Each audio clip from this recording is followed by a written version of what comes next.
Hi friends, പുതിയൊരു വീഡിയോയിട്ട് എല്ലാവർക്കും സ്വാഗതം. അപ്പോൾ ഇത് നമ്മളെ സൈറ്റാണ് കേട്ടോ. അപ്പോൾ ഇവിടെ ഇലക്ട്രിക്കിന്റെ വർക്ക് നടക്കുകയാണ്. അപ്പോൾ ഏകദേശം ഇലക്ട്രിക്കിന്റെ വർക്കെല്ലാം കഴിയാറായി. അപ്പോൾ നമ്മളെ ഈ ഫ്ലോർ കംപ്ലീറ്റ് നമ്മൾ മട്ടം പിടിച്ച് ലെവൽ ചെയ്തിടണം. കാരണം നമ്മൾ രണ്ടാമത്തെ നില തട്ട് നമ്മൾ ഏകദേശം മട്ടം കെട്ടി ലെവൽ ചെയ്തിട്ടുണ്ട്. അപ്പോൾ തട്ടടിച്ച് കോൺക്രീറ്റ് ചെയ്യുമ്പോൾ അതിൻ്റെ കൂടെ ഈ ഫ്ലോറും കൂടി കോൺക്രീറ്റ് ചെയ്യണം. അപ്പോൾ അതാണ് നമ്മളെ കണക്ക് കൂട്ടൽ. അപ്പൊ ഞാനിപ്പം ഈ വീഡിയോ ചെയ്യാനുള്ള കാര്യം ഇതല്ല. അപ്പൊ നമ്മൾ ഈ ഒരു വീട് പണി ചെയ്യുമ്പോൾ നമുക്കിവിടെ വരുന്ന മിസ്റ്റേക്കുകളാണ്.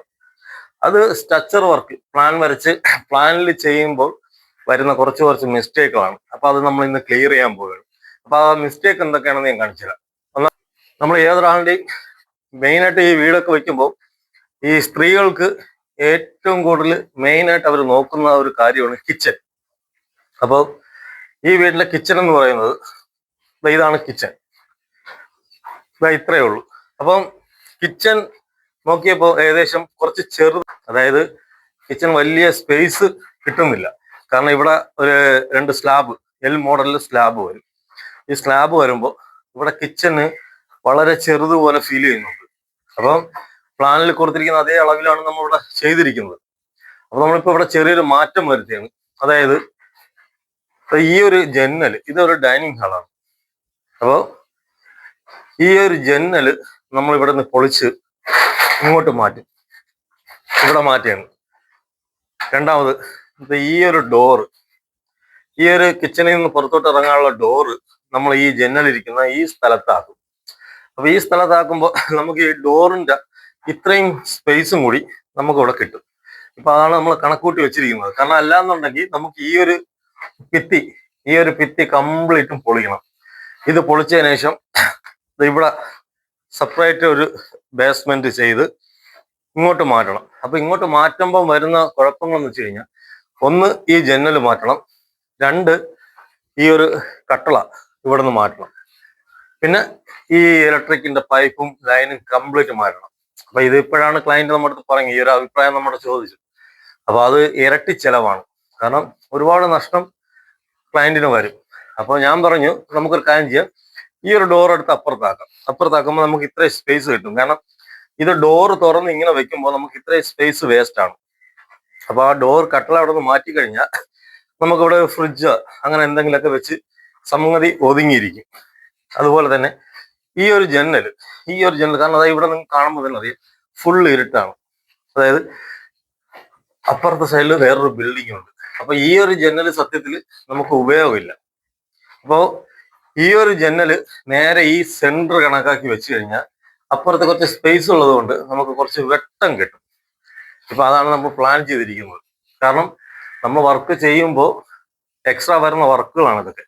അതെന്താണെന്ന് വെച്ച് കഴിഞ്ഞാൽ നമ്മൾ ഈ പ്ലാൻ വരയ്ക്കുമ്പോൾ പല ആൾക്കാർക്കും പറ്റുന്ന ഒരു അബദ്ധം എന്ന് പറയുന്നത്, നമ്മൾ പ്ലാൻ വരയ്ക്കുമ്പോൾ എഞ്ചിനീയർ ഒരു പ്ലാൻ വരച്ച് കാണിക്കും. അപ്പൊ ആ ഒരു പ്ലാന് നമുക്ക് ഇഷ്ടപ്പെട്ടോ എന്ന് നമ്മൾ അതിൽ എന്തെങ്കിലും ചേഞ്ച് വരുത്തണോ എന്നൊക്കെ നോക്കി ചെക്ക് ചെയ്തിട്ട് വേണം നമുക്ക് അതുപോലെ ചെയ്യാൻ. ഇല്ലാതെ നമ്മൾ ആ പ്ലാന് ഓക്കെ, ആ ഒരു പ്ലാനിൽ മതി എന്ന് പറഞ്ഞിട്ട് നമ്മൾ രണ്ടാമത് ആ പ്ലാൻ അനുസരിച്ച് വീട് വെച്ച് കഴിഞ്ഞാൽ നമ്മൾ സ്ട്രക്ചർ വർക്കെല്ലാം കഴിഞ്ഞതിന് ശേഷമായിരിക്കും നിങ്ങൾക്ക് തോന്നുന്നത് അയ്യോ ഈ പ്ലാൻ വേണ്ട, അവിടെ അങ്ങനെ ചേഞ്ച് വരുത്തണം. അങ്ങനെ വരുത്തുമ്പോൾ ഉള്ള കുഴപ്പമെന്ന് വെച്ച് കഴിഞ്ഞാൽ നമുക്ക് ഒരുപാട് പ്രശ്നങ്ങളുണ്ടാവും. കാരണം പ്രശ്നങ്ങൾ മാത്രമല്ല, നമുക്ക് ഒരുപാട് വേസ്റ്റ് ആവും. അതായത് ഇതിപ്പം ഇവിടെ ഒരു ജനല്, നേരത്തെ ഇതിൽ ഇവിടെ ജനലല്ലായിരുന്നു, അപ്പൊ ഇവിടെ ഒരു ജനൽ കൊടുക്കുകയാണ്. കാരണം ഈ ഒരു ഫ്രഞ്ച് വിൻഡോ, ഈ ഒരു ഫ്രഞ്ച് 1.80 ഹൈറ്റ്, ഈ ഒരു ഫ്രഞ്ച് വിൻഡോ നമ്മൾ ഇവിടെയാണ് കൊടുക്കാൻ പോകുന്നത്. ഇവിടെ കൊടുക്കുന്നത് എന്താണെന്ന് വെച്ച് കഴിഞ്ഞാൽ ഇവിടെ ഫുള്ള് ഇരുട്ടാണ്. ഇവിടെ കംപ്ലീറ്റ് ഇരുട്ടായിരുന്നു. അപ്പൊ ഈ ഒരു ഇത്രയും കല്ല് പോയപ്പോഴാണ് നമുക്ക് ഇത്രയും വെട്ടം ഇവിടെ കിട്ടുന്നത്. അപ്പൊ വിചാരിച്ച് ഇവിടെ ഒരു ജനൽ കൊടുക്കാം. അപ്പം നമ്മൾ സ്ട്രക്ചർ വർക്ക് നമ്മൾ ആദ്യം നിങ്ങൾ ചെയ്യേണ്ടതെന്ന് വെച്ചാൽ, നിങ്ങൾക്ക് ഒരു വീട് വെക്കാൻ ആഗ്രഹമുണ്ട്. ഒരു വീടെന്ന് പറയുന്ന ഒരാളുടെ സ്വപ്നമാണ്. അപ്പൊ ആ സ്വപ്നത്തിനനുസരിച്ച് ഒരു വീട് ഉണ്ടെങ്കിൽ നമ്മൾ ചെയ്യേണ്ട കാര്യം എന്ന് വെച്ച് കഴിഞ്ഞാൽ, മാക്സിമം ഫസ്റ്റ് നമ്മൾ വരയ്ക്കുന്ന പ്ലാന് നമുക്ക് ഓക്കെ ആണോ എന്ന് ചെക്ക് ചെയ്യണം. അപ്പൊ പ്ലാന് ഓക്കെ ആണെന്നുണ്ടെങ്കിൽ പിന്നെ നമുക്ക് കുഴപ്പമില്ല. അതിൽ കിച്ചണും പ്ലാനിൽ തന്നെ എല്ലാ കാര്യങ്ങളും കാണും. അപ്പൊ അതെല്ലാം നമ്മൾ സെപ്പറേറ്റ് നോക്കി കണ്ട് അത് ഇഷ്ടപ്പെട്ടു എങ്കിൽ മാത്രം നമ്മൾ ആ പ്ലാൻ അനുസരിച്ച് മുന്നോട്ട് പോകണം. എല്ലാന്നുണ്ടെങ്കിൽ അടുത്ത പ്ലാൻ വരപ്പിക്കണം. അതായത് നമുക്കൊരു ഐഡിയ കാണും, നമുക്കൊരു വീട്ടിൽ കിച്ചൺ എത്ര വേണം, ബെഡ്റൂം എത്ര വേണം, ഹോൾ എത്ര വേണം, അതിൻ്റെയൊക്കെ ഒരു അളവ് നമ്മൾ കാര്യങ്ങളൊക്കെ നമ്മൾ എഞ്ചിനീയറിൻ്റെ അടുത്ത് പറഞ്ഞു കൊടുക്കുമ്പോൾ അവരതനുസരിച്ച് നമുക്കൊരു പ്ലാൻ വരച്ചു തരും. പിന്നെ ചില എഞ്ചിനീയർമാരുണ്ട്, ജസ്റ്റ് ഒരു പ്ലാൻ വരച്ചു തരും. അവരൊരു പ്ലാൻ വരച്ച് അവരെ മൈൻഡിൽ തോന്നുന്നതനുസരിച്ച്, അവരുടെ ആശയിൽ തോന്നുന്നതനുസരിച്ച് നമുക്കൊരു പ്ലാൻ വരച്ചു തരും. പക്ഷെ അവരുടെ ആശയിൽ തോന്നുന്നത് പോലെ ഒരു വീടായിരിക്കില്ല നമ്മൾ ആഗ്രഹിക്കുന്നത്. അപ്പം അതനുസരിച്ച് ചില ആൾക്കാർ രണ്ടാമത് പൈസ മുടക്കണ്ട, രണ്ടാമത് ഇനി വരപ്പിക്കേണ്ട, മെനക്കേടാകും എന്നുള്ള കണക്കൂട്ടിലാണ് ആ പ്ലാനിൽ അവർ ഓക്കെ. അവർക്ക് ആ പ്ലാൻ ഇഷ്ടപ്പെട്ടില്ലെങ്കിൽ പോലും പല ആൾക്കാരും അതിൽ ഓക്കെ ആവും. ഓക്കെ ആയതിനു ശേഷമാണ് ഇങ്ങനത്തെ പ്രശ്നങ്ങളൊക്കെ വരുന്നത്. അപ്പൊ ഈ വീടിന് അകത്ത് ഇപ്പൊ കംപ്ലീറ്റ് മാറ്റം വരുത്തിയിരിക്കുന്നത്, കംപ്ലീറ്റ് ചേഞ്ചാ. കാരണം നമ്മൾ ആദ്യത്തെ ഇപ്പം നമ്മൾ സ്റ്റെയർ കൊടുത്തിരിക്കുന്ന ഹോളിൽ നിന്നാണ്. അപ്പൊ ഹോളിൽ നിന്ന് സ്റ്റെയർ കൊടുത്തിരിക്കുന്നത്, നേരത്തെ സ്റ്റെയർ എന്ന് പറയുന്നത് ഇവിടെയായിരുന്നു. ഇവിടെ നിന്ന് സ്റ്റെയർ ലാൻഡ് സ്റ്റാർട്ട് ചെയ്തിട്ട് അവിടെ നിന്ന് തിരിച്ച് തട്ടിൽ കയറും. അതുകൊണ്ടാണ് നമ്മൾ ഇവിടെ ഈ ജനൽ കൊടുത്തത്. അപ്പം അത് ഒരു ബുദ്ധിമുട്ട് പോലെ തോന്നി, കാരണം ഡൈനിങ് ഹാൾ ഇവിടെയായിരുന്നു. അപ്പൊ ഡൈനിങ് ഹാളിന്റെ സ്പേസ് എന്ന് പറയുന്നത് ഇത്രയേ ഉള്ളൂ, ഏകദേശം 1.80 ഉള്ളൂ. അപ്പൊ ഇതിനകത്തൊരു ഡൈനിങ് ഹാൾ ഇട്ട് കഴിഞ്ഞാൽ നമുക്ക് ഇരിക്കാനോ ഒന്നിനും സൗകര്യങ്ങളില്ല. പിന്നെ പോയിട്ട് ഹോൾ ഇത്രയാണ്. അപ്പൊ ഹോള് വളരെ ചെറുതായിരിക്കും. പിന്നെ TV യൂണിറ്റ് വയ്ക്കാൻ വേറെ സ്പേസ് ഇല്ല.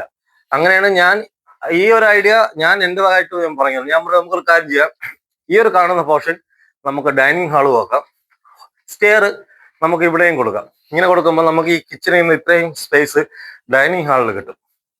അതുപോലെ തന്നെ നമുക്ക് സ്റ്റെയർ ഈ ഒരു പോർഷനിൽ നമുക്ക് സ്റ്റെയറും കിട്ടും. അങ്ങനെ വരുമ്പോൾ നമുക്ക് വലിയ ബുദ്ധിമുട്ടോ കാര്യങ്ങളൊന്നും ഇല്ലായിരുന്നു. അപ്പോൾ ശരിക്കും പറഞ്ഞാൽ നമുക്ക് ഒരു പ്ലാൻ വരയ്ക്ക് ഇതുപോലെ ചെയ്തിരുന്നെങ്കിൽ നമുക്ക് അത്രയ്ക്കും എളുപ്പമായിരുന്നു. അതിനാൽ നമുക്ക് ഇതിന്റെ ബേസ്മെന്റ് ഒന്നും മാറ്റം വന്നിട്ടില്ല, ബേസ്മെന്റ് ഒക്കെ പക്കയായിരുന്നു. പക്ഷെ പല ആൾക്കാരും പറ്റുന്ന വലിയ അബദ്ധങ്ങളാണ്. അപ്പൊ ഇനിയെങ്കിലും മാക്സിമം നമ്മളൊരു വീട് വേണം എന്നുണ്ടെങ്കിൽ നമ്മൾ പൈസ മുടക്കിയാണ് വീട് വെക്കുന്നത്.